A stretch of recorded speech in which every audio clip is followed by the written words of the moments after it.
성경 말씀 보시겠습니다. 사도행전 1장 1절 말씀부터 8절 말씀까지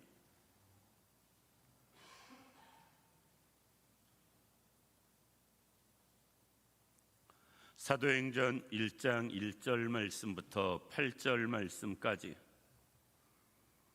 한 절씩 교독하여서 봉독하시기로 하겠습니다.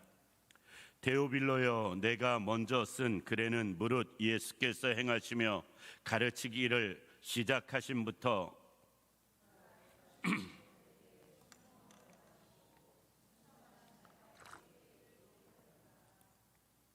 그가 고난 받으신 후에 또한 그들에게 확실한 많은 증거로 친히 살아계심을 나타내사 40일 동안 그들에게 보이시며 하나님 나라의 일을 말씀하시니라.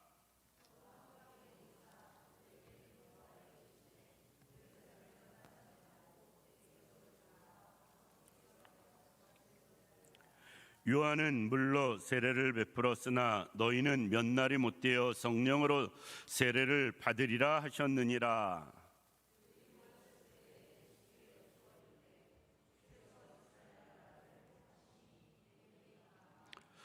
이르시되 때와 시기는 아버지께서 자기의 권한에 두셨으니 너희가 알 바가 아니요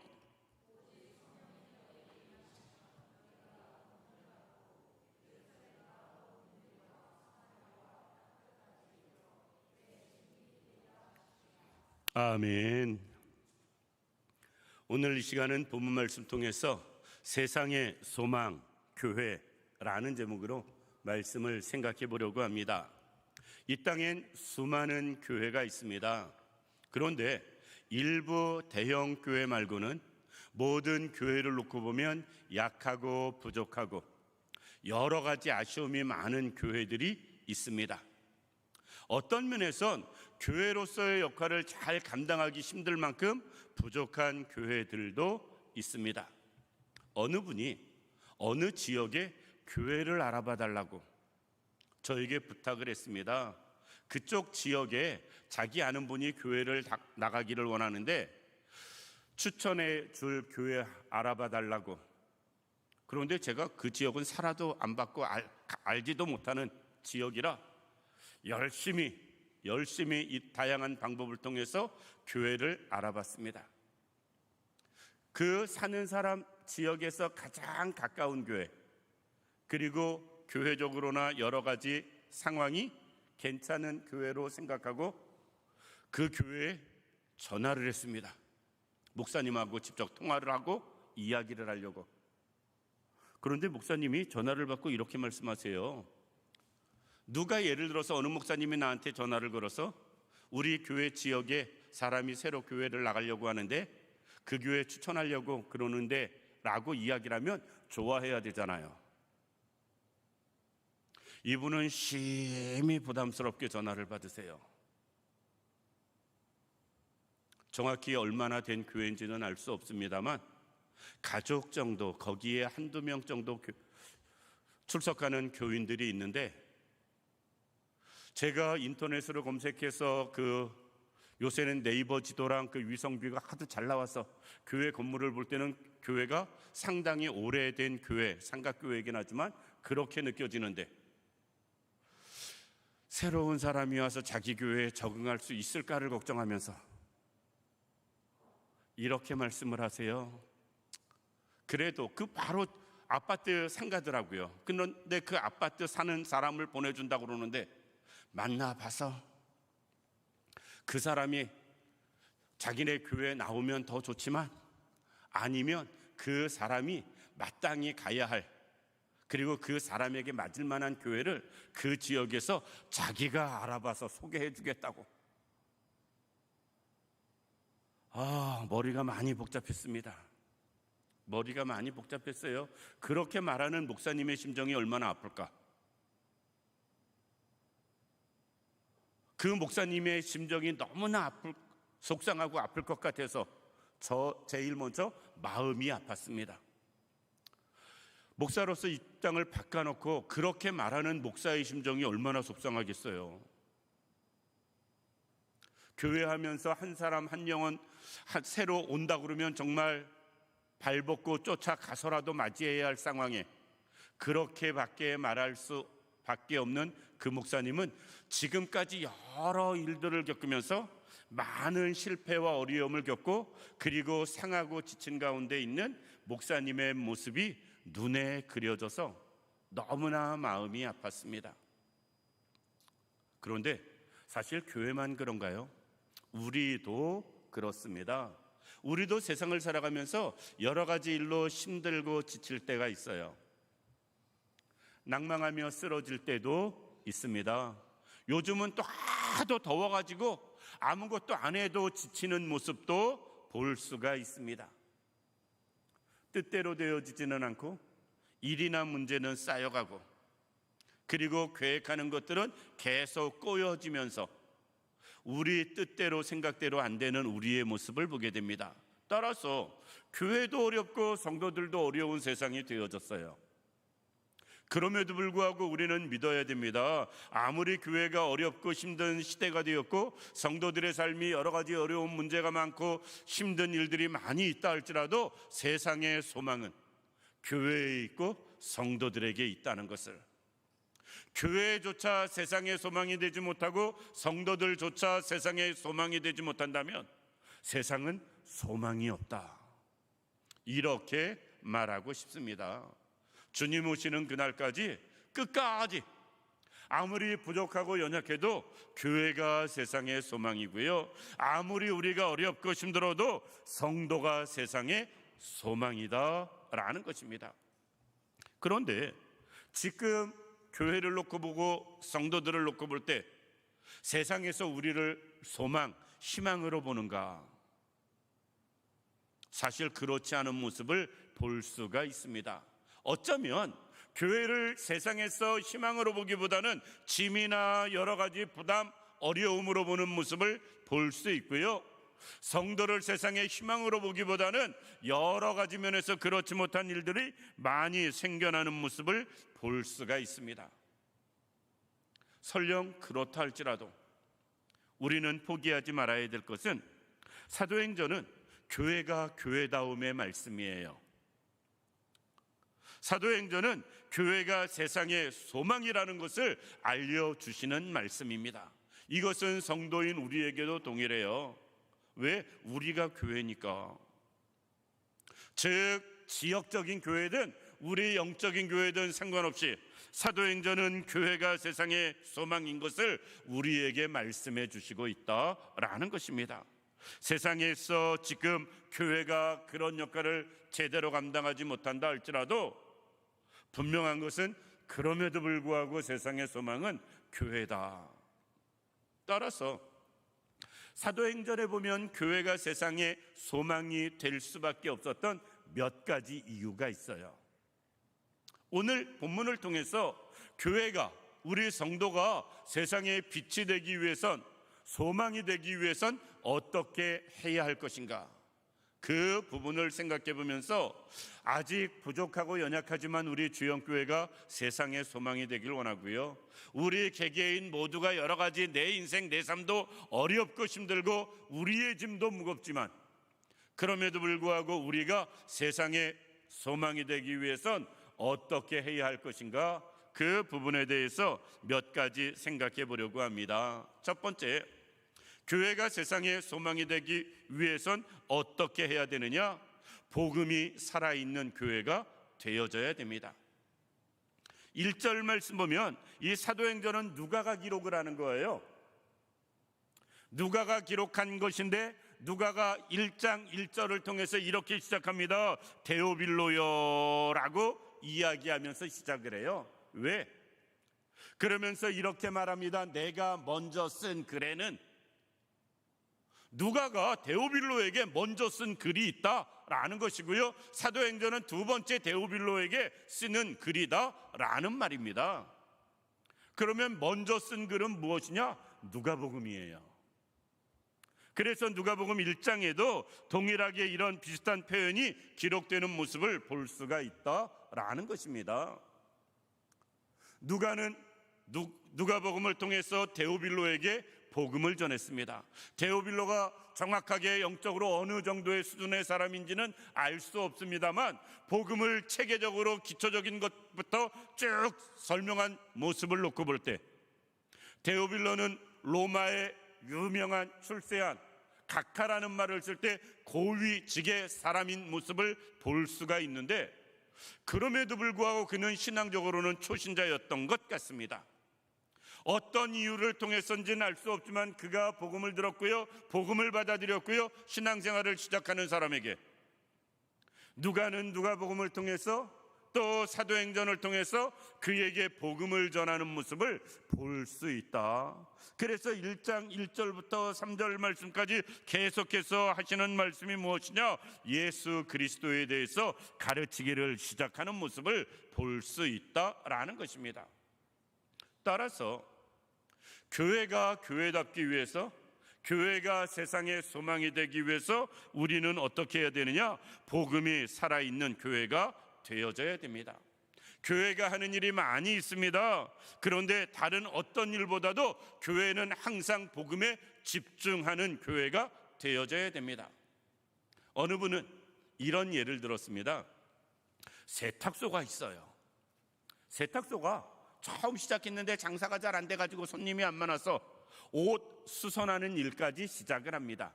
세탁소에서 옷 수선하는 일들이 많잖아요. 그래서 세탁과 수선을 같이 하는데 손님들이 정신없이 많아집니다. 다 감당할 수 없을 만큼 손님이 나중에 차고 넘칩니다. 그래서 이 세탁소에서 세탁하는 일 하나를 포기하고 수선하는 일만 합니다. 그걸 누가 뭐라고 할 사람은 없어요. 그런데 문제는 세탁소로 시작했는데 세탁을 안 하고 수선만 한다 그러면 최소한 간판은 바꿔야 된다라는 겁니다. 세탁소가 아니라 수선집으로. 세탁소 간판을 계속 붙이고 있으려면 세탁을 하는 일을 그래도 해야 되는데 세탁은 안 하고 수선만 한다 그러면 최소한 간판은 바꿔버리는 게 맞다. 교회가 그렇습니다. 교회가 해야 하는 일이 많이 있습니다. 교제도 해야 되고요, 봉사도 해야 되고요, 헌신도 해야 되고요, 충성도 해야 되고요, 다양하게 섬기는 일도 해야 됩니다. 그런데 복음이 빠진 교회라면 우리는 교회 이름을 바꿔야 돼요. 친교 단체로 전락해버렸으면 친목회로 바꿔야 되고요, 봉사하는 일로 전락해버렸다면 복음이 빠지고 봉사하는 일에만 집중을 한다 그러면 자선단체로 바꿔야 되고요, 교회가 교회라는 이름을 유지하고 교회로서의 일을 감당하기 위해선 절대적으로 빠질 수 없는 것, 복음에 집중하는 일입니다. 교회는 다른 것으로 세상의 소망이 되어지는 게 아닙니다. 복음으로 세상의 소망이 되어지는 거예요. 교회에 복음이 없다면 어떠한 경우에도 세상의 소망이 되어질 수 없다. 복음이 없다면 교회가 교회될 수 없기 때문에 그렇습니다. 이 자리에 있는 우리 모든 성도님들, 우리 개개인도 복음에 집중하는 분들 되기를 원합니다. 세상 살면서 우리가 해야 할 일들이 너무도 많이 있습니다. 우리가 감당해야 할 것들이 많이 있고요, 우리가 짊어진 짐들도 너무나 많이 있습니다. 어떤 면에선 다 감당하지 못할 만큼 무거운 짐을 짊어졌기도 합니다. 그럼에도 불구하고 그 모든 것이 복음을 우리의 삶이 복음에서 멀어지는 것을 허용하는 일이 되어서는 아니 됩니다. 성도라면, 예수 믿는 사람이라면 복음에 집중하는 사람이 되어야 되기 때문에 그렇습니다. 복음이 빠진 성도는 성도가 아니에요. 복음이 없는 신자는 신자가 아니다라는 것입니다. 우리 모두가 교회든 우리 개인이든 복음이 살아있는 교회, 복음이 역사하는 성도들 되기를 원합니다. 그래야 우리가 거기서부터 세상의 소망이 되어질 수 있다라는 것입니다. 두 번째, 교회가 세상의 소망이 되기 위해선 어떻게 해야 되느냐? 성령의 임재가 나타나는 교회가 되어져야 됩니다. 오늘 본문 말씀 4절 5절 말씀 보면 이렇게 말씀합니다. 4절에 보면 사도와 함께 모이사 그들에게 분부하여 이르시되 예루살렘을 떠나지 말고 내게서 들은 바 아버지께서 약속하신 것을 기다리라. 요한은 물로 세례를 베풀었으나 너희는 몇 날에 못되어 성령으로 세례를 받으리라 하셨느니라. 즉 초대교회는 어디서부터 시작되느냐? 성령이 충만한 데서부터 시작되어진다. 복음이 증거되어지고 교회는 성령의 충만한 역사가 나타나야 교회가 교회되어질 수 있다라는 것입니다. 교회가 아무리 큰 교회라 할지라도 성령의 임재가 없는 교회는 아무 소용이 없습니다.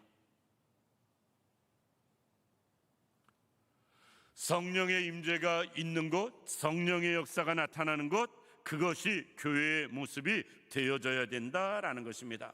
교회에서는 말씀드린 것처럼 많은 선한 일들을 합니다. 우리가 예배를 드립니다. 기도를 드립니다. 찬양을 드려요. 봉사도 하고 언신도 하고 충성도 하고 여러 가지 일들을 합니다. 그런데 거기에 성령님이 안 계시면 우리가 행하는 모든 것은 다 의미가 없습니다. 성령을 받은 사람들이 예배를 드려야 되고요. 성령의 능력을 덧입어서 기도하는 사람 돼야 되고요.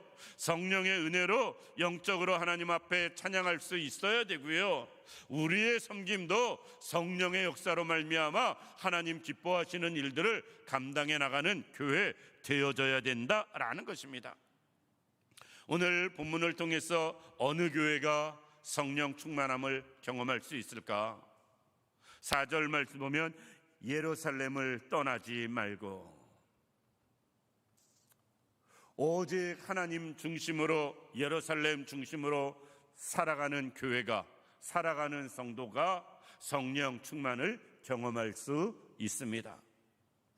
그냥 누구나 아무에게나 성령이 임하는 것이 아닙니다. 누가복음 24장 49절 말씀에도 하나님께서 약속하신 성령을 이야기합니다. 그 약속하신 성령은 예루살렘을 떠나지 아니할 때 하나님께서 부어주시는 성령의 은혜를 경험할 수 있습니다.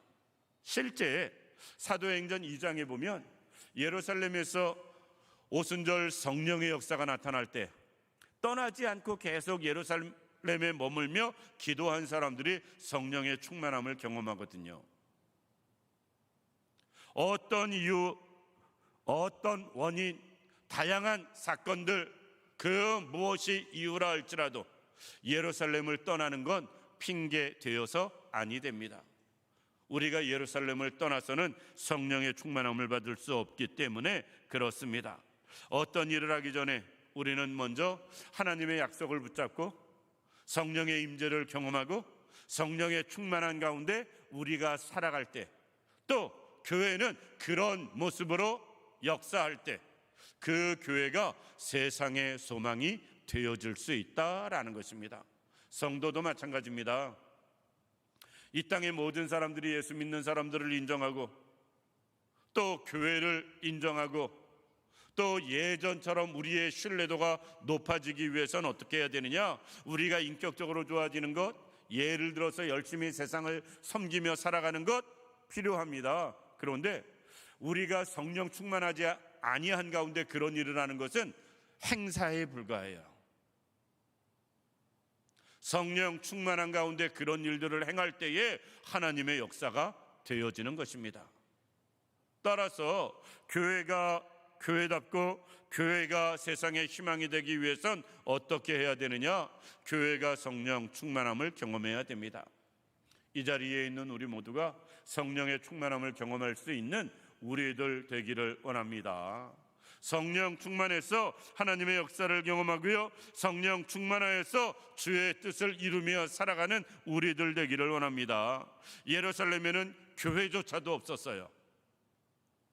지금 사도행전 1장이 기록될 땐 교회가 없는 상황입니다.